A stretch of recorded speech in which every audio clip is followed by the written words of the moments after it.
자, 오늘 주신 하나님의 말씀은 로마서 13장 말씀을 보도록 하겠습니다. 로마서 13장 중심구절로 1절, 2절 말씀 우리 다 같이 읽도록 하겠습니다. 로마서 13장 1절, 2절 시작. 각 사람은 위에 있는 권세들에게 복종하라. 권세는 하나님으로부터 나지 않음이 없나니 모든 권세는 다 하나님께서 정하신 바라. 그러므로 권세를 거스르는 자는 하나님의 명을 거스름이니 거스르는 자들은 심판을 자취하리라. 자, 오늘은 본문 말씀을 가지고 상식으로부터 시작하는 하나님의 나라라는 제목으로 하나님 말씀을 증거하겠습니다. 우리 1절, 2절 말씀을 보면은 각 사람은 위에 있는 누구에게 복종하라? 권세자들에게 복종하라. 왜 복종해야 됩니까? 권세는 누구로부터 왔다? 하나님으로부터 왔다. 그래서 이 권세가 하나님으로부터 왔기 때문에 이 복종하라는 말을 거스리는 자는 어떻게 된다? 들을 때 여러분 어떤 생각을 가지십니까? 내 원수를 사랑하라라는 말과 동일하게 납득이 안 되는 과연 이거 진짜 해야 되나? 라는 생각을 갖게 하는 말씀 중에 하나입니다. 왜 그렇습니까? 우리가 이 땅을 살면서 많은 권세를 봐왔기 때문에 그래요. 그죠? 이 권세는요, 정말 바른 것 같은 권세도 있었지만 바르지 않은 것 같은 권세도 있었어요. 그러니까 권세? 이거 권위?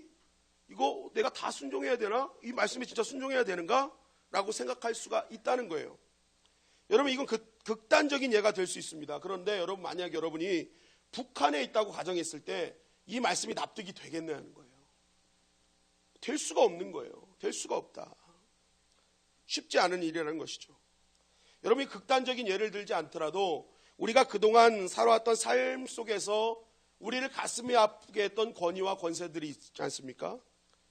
우리나라의 독재 정권이라든지 부정부패의 정권이라든지 또 나에게 상처를 주고 아픔을 줬던 아버지의 권위들, 또 직장에서 상사의 아픔을 주는 상사의 권위들, 학교에서 또한 문제가 있고 아픔을 주었던 선생님들의 권위들, 하여튼 우리의 인생에 어디 한 군데는 다 걸리게 되어 있습니다. 내가 사는 그 삶 가운데 바람직하지 못한 권세들에 의해서 아픔당하고 고통당했던 그러한 일들이 우리 가운데 있기 때문에 사실 이 권세자들에게 복종하라라는 이 단어는요, 쉽게 우리에게 납득이 되거나 다가오는 말씀은 아니라는 거예요. 그런데 우리가 이것을 100%나 동의할 수 없습니다 라고 할지라도 성경은 계속적으로 우리에게 이렇게 증거합니다. 베드로전서 2장 18절 말씀입니다. 다 같이 읽겠습니다. 베드로전서 2장 18절 시작. 사한들아, 범사에 두려워함으로 주인들에게 순종하되 선하고 관용하는 자들에게만 아니라 또한 까다로운 자들에게도 그리하라. 네, 사환들아, 너희가 범사에 두려움으로 주인들에게 순종하는데 선하고 관용하는 자들에게 하는 것만 하지 말고 까다롭더라도 너희들 순종해야 된다. 그러니까 성경은 바른 권세에게도 순종해야 되지만 바르지 못한 권세들에게도 분명히 순종해야 될 것임을 강조하고 있는 것입니다.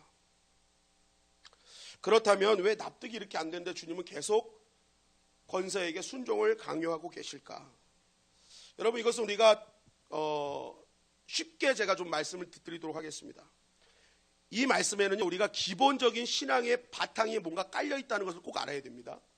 이 로마서 11장까지는요 그 기독교 안의 교리에 대해서 쭉 얘기합니다. 그리고 로마서 12장으로 딱 넘어가면 어떤 것이냐, 기독교인들, 그러니까 신앙인들의 실천편이에요. 삶의 실천편. 우리가 이러한 하나님의 진리 안에서 이제 앞으로 세상을 어떻게 살아야 되느냐가 12장부터 말씀하는 겁니다.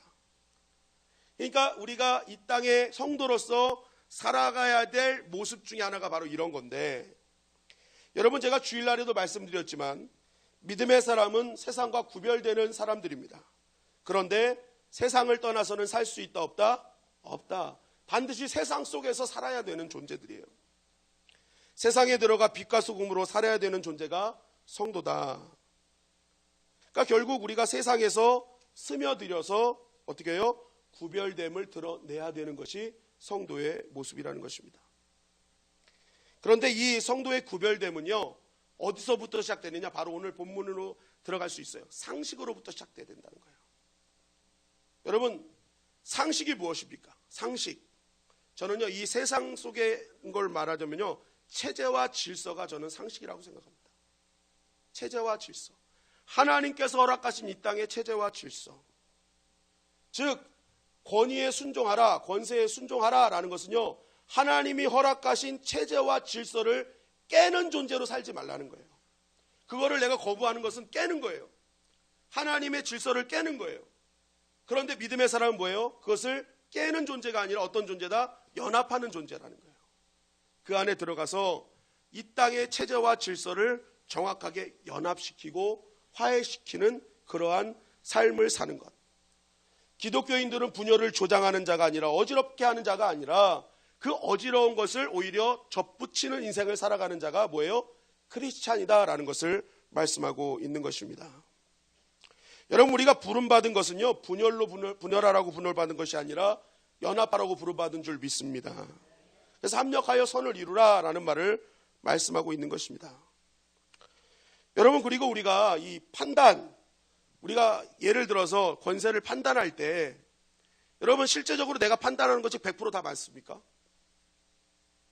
내가 생각하는 선한 권세, 내가 생각하는 악한 권세, 여러분 내가 생각하는 선한 권세가요, 나중에 시간이 지나면요 사악함이 드러나게 돼 있어요. 아무리 선한 권세라 할지라도 결국에는 사악함이 있어요. 근데 아무리 악하고 아무리 부정부패인 권세도요, 선한 일을 했던 모습이 있단 말이에요. 그러니까 이건 100%가 될 수 없어요. 그러니까 내가 생각하는 권세일 뿐이지 하나님 입장에서는 둘 다 뭐예요? 바르지 못한 거예요. 조금이라도 악한 게 있으면, 죄가 있으면. 그러니까 이것은 우리 각자만의 시각의 차이이고 성향의 차이인 거예요. 성향의 차이. 그거에 따라서 선한 정권과 권세와 악한 권세가 나뉠 뿐이지 하나님이 그렇게 나누시진 않으셨다라는 것이죠. 그리고 내가 이 지금 권세가 괜찮다는 것은 이전 권세보다 괜찮기 때문에 괜찮은 거지 실제적으로 괜찮지 않다는 겁니다. 왜 그렇습니까? 사람은 원래 죄성이 있어요. 본능은 죄성이 있어요. 그렇기 때문에 자신의 이익을 위해서 모든 것을 해나가게 되어 있다. 여러분, 성경에 보면 아수르와 바벨론은 분명 이스라엘 입장이나 우리 믿는 자의 입장에서 보면요, 이방 나라고 악한 정권이에요. 악한 권세예요. 우상 숭배했죠. 하나님을 거부했죠. 하나님을 멸시했죠. 그런데 하나님이 이 완악한 권세를 사용해서 이스라엘을 심판하시잖아요. 그죠? 그러니까 우리가 생각할 때 악한 권세지만 하나님은 그것을 사용하신다니까요. 그래서 모든 권세는 누가 주신 거예요? 하나님이 주신 거예요. 하나님은 하나님께서 움직이시고 하나님께서 다 그 모든 권세를 사용하고 계시다는 것입니다. 그래서 예수님도 권세에 복종하면서 가이사의 것은 가이사에게, 또 로마의 권위에 순종하셨죠. 빌라도의 권위에 순종하셨어요. 예수님은 하나님의 나라를 이룬다 하면서 이 땅의 질서와 조직을 혼란스럽게 하지 않으시고 그 권세와 권위를 인정하시면서 그 안에서 하나님의 나라를 이끌어 가셨습니다. 그 안에서 깨어진 것들을 연합시키고 고쳐나가신 것이 예수님의 모습이죠. 여러분도 제자들도 주님이 승천하신 후에 하나님의 나라를 세우기 위해서 어떻게 합니까? 이 정권을 어떻게 타도할까? 이 권세를 어떻게 무너뜨릴까 연구하지 않았어요. 모여서 기도하면서 이 나라와 권세를 인정하며 그 안에서 어떻게 해요? 기도하면서 하나님의 나라를 이루어갔다는 것입니다. 오바댜도 악한 정권, 아합 정권에서 맡은 직책에 충성했어요. 다니엘도 바벨론 왕들을 철저하게 순종했습니다. 중요한 것은 믿음은 바로 이러한 상식적인 체제와 질서 안에서 인정을 하고 그 안에서 하나님의 나라를 이루어갈 때 그때 어떻게 하는 거예요? 하나님의 은혜가 임하게 된다는 것입니다. 여러분, 가정도 마찬가지죠. 가정에 언제 은혜가 임할까요? 골로새서 3장 18절 22절 말씀을 다 같이 한번 읽어볼까요? 시작. 아내들아 남편에게 복종하라. 이는 주 안에서 마땅하니라. 남편들아 아내를 사랑하며 괴롭게 하지 말라. 자녀들아 모든 일에 부모에게 순종하라. 이는 주 안에서 기쁘게 하는 것이니라. 아비들아 너희 자녀를 노엽게 하지 말지니 낙심할까 함이라. 종들아 모든 일에 육신의 상전들에게 순종하되 사람을 기쁘게 하는 자와 같이 눈가림만 하지 말고 오직 주를 두려워하여 성실한 마음으로 하라. 가정이 언제 하나님의 은혜가 임할까요? 바로 주님이 주시는 가정의 질서에 순종하기 시작할 때. 오늘 말씀 분명히 나오잖아요. 하나님이 주신 가정의 질서거든요. 체제거든요. 이것을 순종하며 나아갈 때 그 가정에 하나님의 나라가 임하게 되는 줄 믿습니다. 여러분, 수가성 여인이요, 남편이 5명이었고 지금 있는 남편도 자기 남편이 아니에요. 여인은 남자의 권세를 인정하지 않았고 계속 남편을 바꿨어요. 그런데 어떤 일이 벌어집니까? 바꿔도 거기에는 계속된 목마름이 있었다라는 거예요. 권세를 바꾸는 것만이 능사가 아니다. 나에게 주신 권세와 체제와 질서 안에서 그 안에서 아름다운 연합을 이루어가는 자가 뭐예요? 하나님의 사람이라는 것입니다. 여러분, 그래서요, 선거할 때도요, 선거 투표를 할 때는요, 내가 좋아하는 당을 찍으시는 게 맞는 거예요. 저는 무슨 당일까요? 야당일까요? 여당일까요? 네? 그동안에 저를 봐셨을 때 어떤 당인 것 같아요? 숭구리 당이에요? 네. 저는 예배당입니다. 예배당. 네, 예배당. 네. 저는 여당도 아니고 야당도 아닙니다. 예배당입니다. 중요한 건 무엇이냐? 당을 다 내가 원하는 당 찍을 수 있어요. 그거는 누가 뭐라 할 수 없어요. 중요한 건 뭐냐? 내가 만약에 이제 대통령 선거가 끝났어요. 근데 내가 원하지 않은 사람이 당선됐어요. 그러면 그때부터 믿음의 사람이 해야 될 일은 뭐냐? 내가 싫어하는 사람이 됐다고 해서 그 사람을 비방하고 막 어떤 저주를 퍼붓는 것이 아니라 그 사람이 국정 운영을 잘할 수 있도록 기도해 주는 사람이 믿음의 사람이라는 거예요. 그래야 나라가 세워질 수 있는 것입니다. 국정이 분열되지 않도록 잘 운영할 수 있도록 하나님 지혜를 주세요. 하나님께서 하나님의 지혜로 이 나라를 이끌게 하여 주세요라고 기도할 수 있어야 되는 거예요. 그래서 믿음의 사람은요, 자꾸만 막 톡이나 메시지로 막 국정을 어지럽히는 현혹되는 메시지들을 보냈잖아요. 막 어떤 사람이 보냈는지를 모르겠어요. 막 와요, 와. 그런데 왜 믿는 사람이 거기에 흥분하냔 말이에요. 이놈의 새끼들 그러면서 막 복 있는 사람은 오직 주야로 카톡을 묵상하는 자도라라고 말씀하지 않았잖아요. 뭘 묵상하는 사람이에요? 말씀을 묵상하는 거예요. 왜 카톡 묵상하면서 이 정권을 판단하시냐고요. 앞으로도 마찬가지입니다. 어떤 정권이 되더라도 카톡 문자 오면 그냥 누가 보냈나 보다 하고 때려치우시고 말씀 묵상하면서 이 나라 하나님 나라 되게 하여 주시옵소서. 믿는 자는 바로 그렇게 해야 된다는 것입니다. 왜 그렇습니까? 환경이나 권세는요, 완벽하지 않아요. 우리 인간 자체가 죄인이에요. 그렇기 때문에 완벽한 권세자는 없어요. 다만 그 권세를 하나님께서 이끌어 가심을 기대하면서 하나님께 인정받는 권세가 될 수 있도록 우리는 기도해야 될 줄 믿습니다. 그래서 우리는요, 그저 부름받은 존재, 하나님께서 이 땅과 체제와 질서 안에서 하나님의 나라를 이루기 위해서 부름받은 존재임을 기억하고 기도하면서 그 인도하심에 따라야 될 줄 믿습니다. 그러면서 어떻게 하는 거예요? 계속 말씀드리지만 결국 이 체제와 질서, 정권, 권세는 인정하되 그 안에서 뭘 이뤄가라? 하나님의 나라를 이뤄가는 우리의 목적은 잃지 말아야 된다는 거예요. 우리 11절 말씀을 다 같이 읽겠습니다. 11절 시작. 또한 너희가 이 시기를 알거니와 자다가 깰 때가 벌써 되었으니 이는 이제 우리의 구원이 처음 믿을 때보다 가까웠음이라. 자, 믿음의 사람은 이 땅의 체제와 질서, 이 땅의 권세를 인정하며 살지만 이 시기가 어떤 시기인지를 정확하게 알면서 살아가야 된다는 거예요. 그런데 이 시기를 너희가 알고 있지 않냐?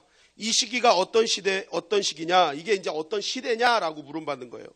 근데 이 시대가 어떤 시대인지 너희 이제 알지 않냐? 하면서 얘기하는데 어떤 시대라는 거예요? 자다가 깰 시대라는 거예요. 자다가 깰 시대. 그러면 지금 이 시대의 모습은 어떤 모습이에요? 자고 있는 모습이에요. 그죠? 깰 모습이 아니라 자고 있는 모습이에요. 자고 있으니까 이제 뭐예요? 깨어야 된다. 그러니까 지금 시대는 자고 있는 시대다. 여러분, 성경에서 잔다는 의미는 두 가지입니다. 첫째는 영적으로 죽은 시대. 둘째는 준비가 안 된 시대예요. 뭐라고요? 첫째는 영적으로 죽은 시대. 두 번째는 준비가 안 된 시대. 어떤 준비가 안 됐습니까? 그 뒤에 나옵니다. 우리의 구원이 처음 믿을 때보다 가까웠음이라. 무슨 말이에요? 이제 주님이 오실 구원의 시기가 다 왔다는 거예요. 가까워졌다는 거예요. 결국 이 말은 뭐예요? 주님이 이제 곧 오실 건데 이 구원의 준비가 안 돼 있다는 거예요. 이것을 구원받을 준비가 안 돼 있는 거예요. 다 자고 있어. 영적으로 자고 있고 이거 구원받을 준비가 하나도 안 돼 있으니까 이거 빨리 깨우라는 거예요. 여러분, 믿음의 사람의 삶이 바로 이래야 된다는 것입니다. 세상에서 살되 우리는 이 시대를 깨우는 삶을 살아야 된다는 거예요. 영적으로 죽어있는 시대, 구원을 준비하지 않는 시대를 깨워서 구원받는 자들로서 만드는 그러한 삶을 살아라. 그래서 마태복음 25장 11절 13절은 이렇게 증거하고 있는 것입니다. 다 같이 읽겠습니다. 시작. 그 후에 남은 처녀들이 와서 이르되 주여 주여 우리에게 열어주소서. 대답하여 이르되 진실로 너희에게 이르노니 내가 너희를 알지 못하노라 하였느니라. 그런즉 깨어있으라. 너희는 그날과 그때를 알지 못하느니라. 자, 준비 안 된 나무 처녀들이 열어주세요 했는데 너희들 깨어있지 않아서 안 됐어. 깨어있어야 돼. 그러니까 지금 깨어나라, 깨어나라, 깨어날 시대다 라고 주님이 말씀하고 있는 것입니다. 여러분, 믿음의 사람은 이 시대를 깨워야 될 줄 믿습니다. 믿음의 사람은요, 세상의 권세가 악하냐 선하냐 이거 문제로 싸우는 것이 아니라 죽어있고 준비되지 않는 시대를 깨우는 사명자로 삶을 사는 것이 우리가 해야 될 일이라는 거예요. 그러니까 그냥 보여지는 권세 그거 갖고 괜히 그냥 헛된 싸움하지 말고 지금 이 시대에 울부짖는 영혼들을 깨워서 하나님의 자녀로 인도하는 것, 그것이 바로 우리가 해야 될 일이라는 것입니다. 여러분, 그날은 도적같이 올 것입니다. 그것은 우리가 그날과 그때는 아무도 알지 못해요. 오직 하나님만 알고 있어요. 그러니까 믿음의 사람 우리가 먼저 깨어있고 준비해야 될 줄 믿습니다. 그리고 나서 우리가 아직 깨어있지 못한 자, 준비하지 못한 자들에게 찾아가서 그들을 깨워내야 하는 것입니다. 자, 그래서 우리가 이제 준비를 시켜야 되는데 어떤 준비를 시켜야 되느냐. 12절 말씀을 보겠습니다.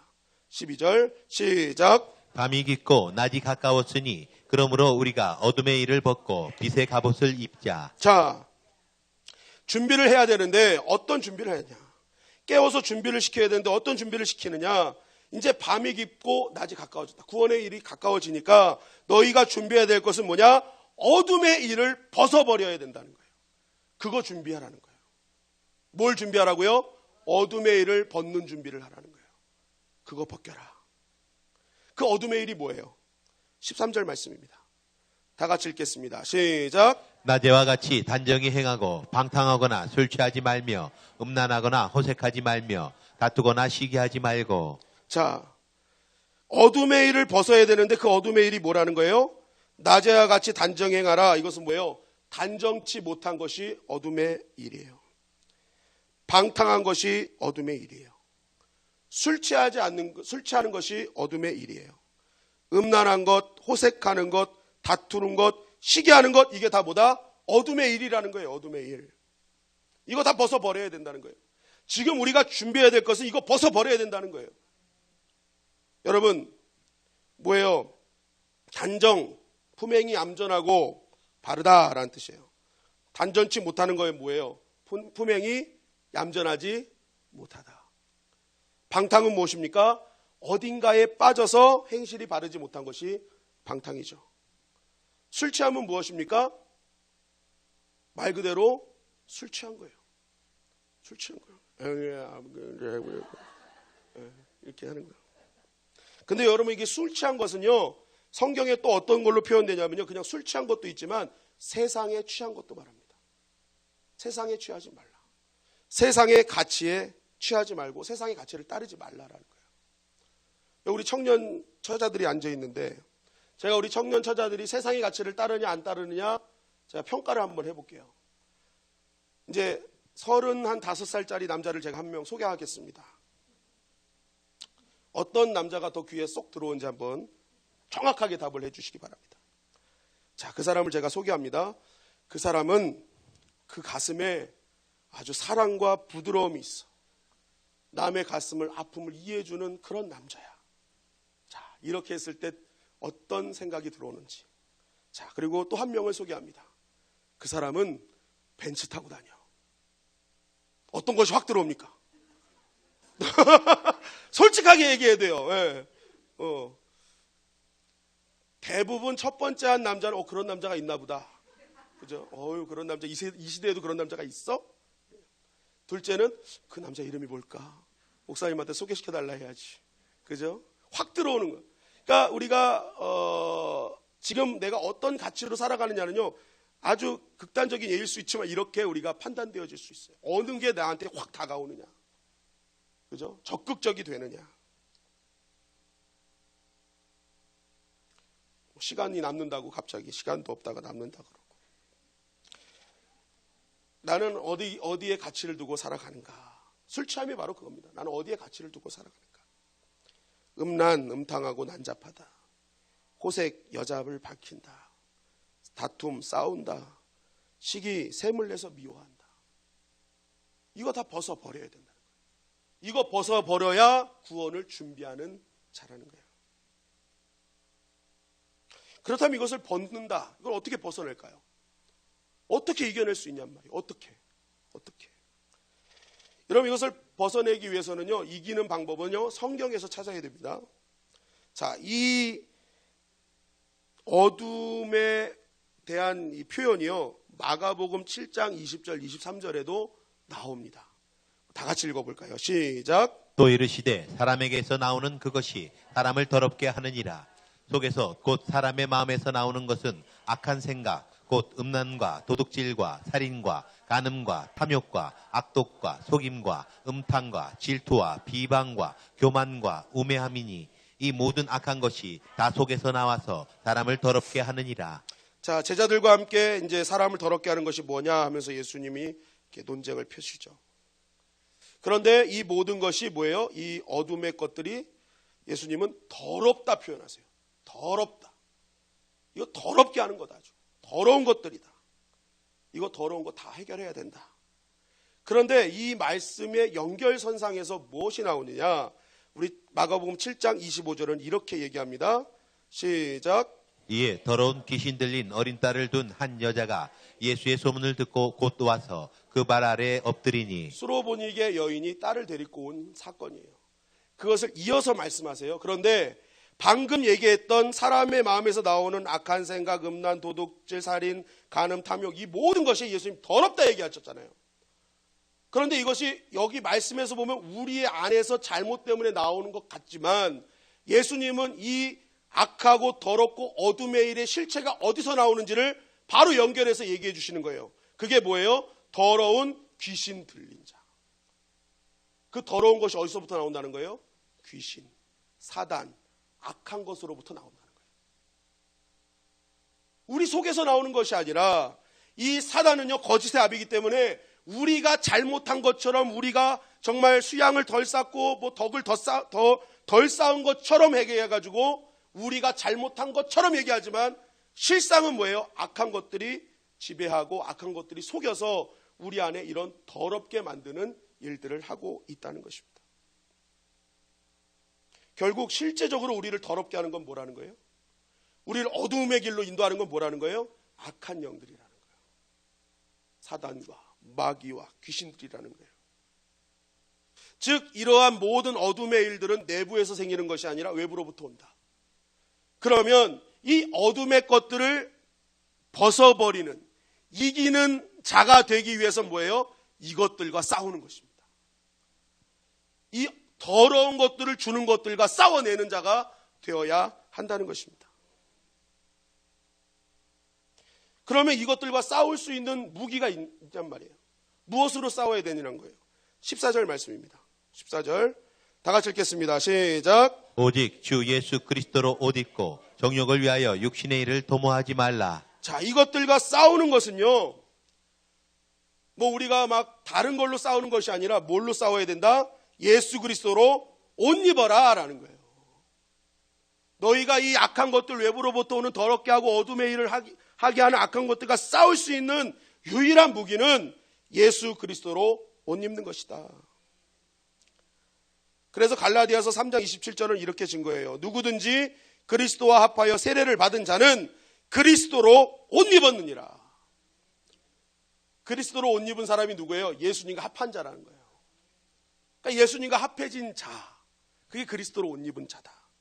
그러니까 예수님이 합하여서 내 안에 있으니까 뭐예요? 그 예수님의 능력으로 싸워 이길 수 있는 것입니다. 예수님이 내 안에 계시니까, 그 안에, 내 안에 예수님이 계시니까 악한 것들이 나를 틈할 수 없는 것입니다. 그래서 에베소서 6장 10절 11절은 동일한 말씀으로 이렇게 증거하고 있는 것입니다. 다 같이 읽겠습니다. 시작. 끝으로 너희가 주 안에서와 그 힘의 능력으로 강건하여지고 마귀의 관계를 능히 대적하기 위하여 하나님의 전신갑주를 입으라. 하나님의 전신갑주 입으라. 이거 그리스도의 옷이라는 거예요. 똑같은 거예요. 하나님의 전신갑주, 그거 입어야 이길 수 있다는 것입니다. 여러분 속지 마십시오. 여러분들 안에 그 어두움의 일들이요, 여러분들이 도덕성이 결함이 돼서 연약해서 수양 부족 때문에 나타나는 현상이 아니라는 거예요. 그런데 우리는 자꾸만 이것에 속으니까 내가 덕을 못 쌓았다고 해서 자꾸만 은덕을 쌓으려고 그러고 수양하려고 그러고 뭔가 공을 쌓으려고 한다는 거예요. 그러면 그렇게 할수록 계속 지는 겁니다. 자기 의가 드러나고, 예수님이 드러나야 될 우리가 자기 의가 드러나고, 그러니까 계속 지는 삶을 사는 거예요. 어둠의 일을 벗어내지 못하는 거예요. 계속 속아서 뭐예요? 내 안에 시기, 질투, 이것은 쌓여만 가는 것입니다. 그래서 기독교는요, 수양을 쌓고 장독대에서 비는 행위 같은 일을 하는 것이 아니라 십자가를 붙드는 것, 그것이 기독교인 줄 믿습니다. 예수님 붙드는 것, 그 보혈을 의지하는 것, 그것이 바로 기독교라는 거예요. 여러분 덕 쌓으려고 하지 마시고 십자가 붙들기를 주님의 이름으로 간절히 축원합니다. 그분의 보혈을 의지하기를 간절히 바랍니다. 예수님은 나의 구주시요, 나를 위해 3일 만에 십자가에 돌아가시고 3일 만에 부활하신 부활의 주님임을 고백해야 되는 거예요. 그럴 때 세상이 깨지는 것입니다. 악한 것이 물러나는 것입니다. 심리치료 받고 내면의 치료, 이거 아니라는 거예요. 믿음은요, 먼저 십자가 붙드는 싸움에서 승리해야 하는 것입니다. 그래서 여러분, 우리 믿음의 사람은요, 이 세상의 권세가 마음에 안 든다고 세상을 깨는 자가 아니라 세상 가운데 하나님의 연합을 깨는 악한 것들을 깨내는 자가 믿음의 사람이라는 것입니다. 정권에 승복하라는 것은 바로 이렇게 연결되고 있는 거예요. 결국 우리 믿음의 사람은 세상 속에 침투되는 악한 것들이요, 하나님의 평안과 위로와 관계를 깨는 모든 것들을 우리가 세상에 들어가서 그 깨는 것들을 파괴시켜서 모든 하나님의 평안과 위로를 연합시키는 역할을 하는 것, 그것이 바로 우리가 해야 될 일이라는 것입니다. 그래서 에베소서 6장 15절은 이렇게 우리에게 증거하는 것입니다. 다 같이 읽겠습니다. 시작. 평안의 복음이 준비한 것으로 신을 신고. 네, 평안의 복음이 준비한 것으로 신을 신어라. 여러분, 여기서 신은요, 뭐 어떤 전도하러 나가라 뭐 이런 의미도 있지만요, 사실 이거는요 기동력이에요. 기동력. 당시에는 신발 신지 않으면 막 자갈 받치고 막 그런 데서 신을 신고 가야 되는 거예요. 그래서 군인들도 전투화가 강력하잖아요. 왜냐하면 이 전투화가 세야 죽창이나 막 이런 쥐레나 이런 것들을 이겨낼 수 있거든요. 근데 이 전투에서 보면요, 뭐 지뢰 같은 걸 설치하는 게 뭐예요? 기동력을 자꾸만 죽이는 거예요. 느리게 만들고 가지 못하게 만들고. 그러니까 우리 신을 신고 간다는 것은요, 우리가 빨리빨리 움직여가지고 이 깨진 하나님과의, 깨진 세상이 깨진 하나님과 깨진 그 평안의 관계들, 샬롬의 관계들을 어떻게 하는 거예요? 우리가 들어가서 빨리 들어가서 해내라는 거예요. 그런데 세상 우리가 그걸 하지 못하니까 어떻게 되는 거예요? 자꾸만 깨지고 있는 거예요. 권세와의 관계가 깨지고, 주인과의 관계가 깨지고, 부부와의 관계가 깨지고, 자녀와의 관계가 깨지고, 다 깨지는 거예요. 이런 게 깨지다 보니까 어떤 일이 벌어집니까?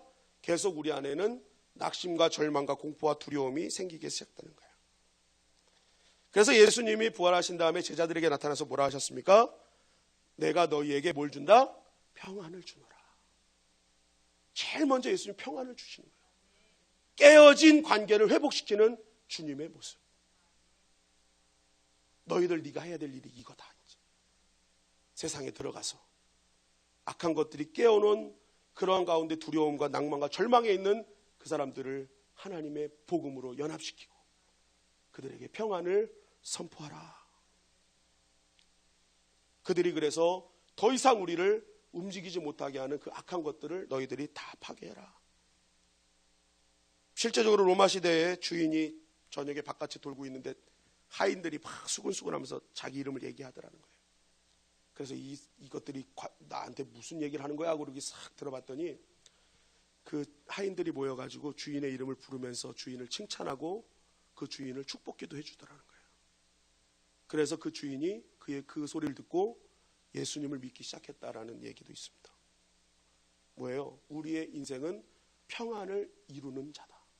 세상에 하나님과 깨어진 관계를 회복시켜주고 사람과 사람과의 관계가 깨진 것을 회복시켜주고 성도와 성도의 깨진 관계를 회복시켜주는 인생, 바로 그것이 우리가 해야 될 인생이다.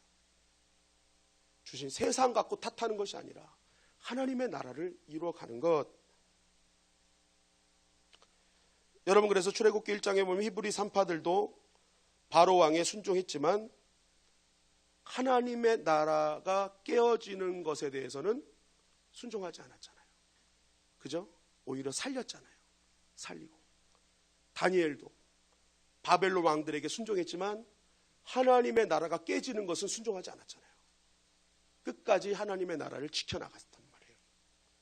그러한 것들이 이어져서 지금 이 시대에 우리가 복음을 듣고 하나님의 나라를 경험할 수 있는 것입니다. 마찬가지로 여러분들이 우리 후대들에게 진정한 하나님의 나라를 선포하는 방법은 뭐예요? 이 시대, 이 세상을 정복하고 이 시대를 막 쿠데타 일으켜서 그렇게 다르게 만드는 것이 아니라 이것을 인정하면서 내가 깨어진 관계를, 하나님과의 관계를 이어나가는 그러한 삶을 살아갈 때, 세상이 하나님의 어떤 말씀에 반대되는 그러한 명령을 할 때 그것만큼은 절대로 거절하고 하나님의 나라를 이루어가는 삶을 살아갈 때 비로소 우리 후대들에게 진정한 복음의 은혜를 전가할 수 있다는 것입니다. 여러분, 오늘 이 말씀이 우리의 심령 속에 뿌리 내리는 말씀이 되길 간절히 바랍니다. 여러분, 하나님께서는 오늘도 하나님의 나라를 이루기를 원하십니다. 그러기 위해서는 상식으로부터 시작하기를 원하세요. 우리에게 주신 이 세상의 질서와 체계와 조직들을 인정하고 그 안에서 내가 빛과 소금의 모습으로 들어가서 하나님의 나라를 하나하나 이뤄가고 하나님과 깨어진 관계를 회복시키고 모든 샬롬을 선포하는 그러한 자로 살기를 원하시는 주님의 이 말씀, 오늘 이 말씀을 꼭 깨닫고 여러분들이 가는 곳곳이 이제는 하나님의 나라로 온전히 변화되는 그런 은혜가 있기를 주님의 이름으로 간절히 축원합니다.